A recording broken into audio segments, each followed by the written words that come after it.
Let me talk a little bit about Jackson. What Jackson has going against him is not in my view, is not primarily that he's black. I mean, there are some people who won't vote for somebody who's black, and that's that. That's a minority.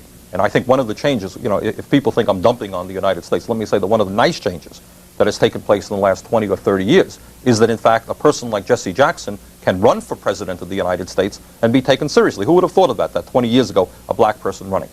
I think the issue is not a racial issue. I think it's a class issue.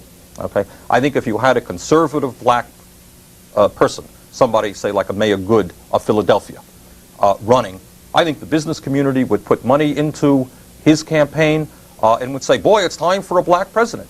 The real issue is not whether you're black or white, whether you're a woman or a man. In my view, a woman could be elected president of the United States. The real issue is, whose side are you on?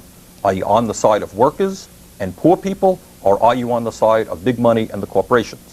Jackson is on the side of poor people and working people.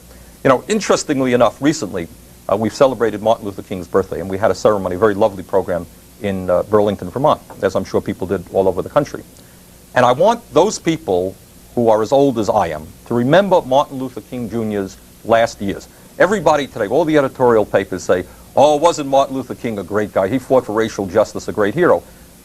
Remember that a year before King died, when King spoke out against the war in Vietnam, and when King said we need billions of dollars to provide decent jobs, not only for black people, but for white people.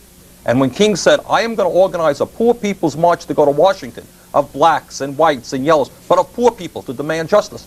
Suddenly, when Martin Luther King began talking that language and taking on the system, my goodness, the FBI was investigating him and tapping his phone. The President of the United States wasn't talking to him.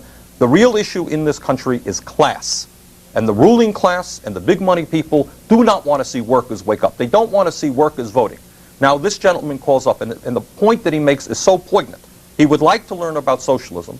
He would like to see if there's an alternative to the Democratic and Republican parties. Unfortunately, he's not going to see that on CBS or NBC and ABC.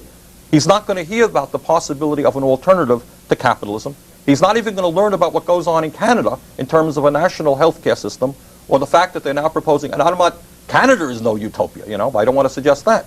He's not going to learn much about the housing programs in Sweden or in Scandinavia, okay, because the system wants to keep us dumb and ignorant. And, well, that might suffice for this that statement.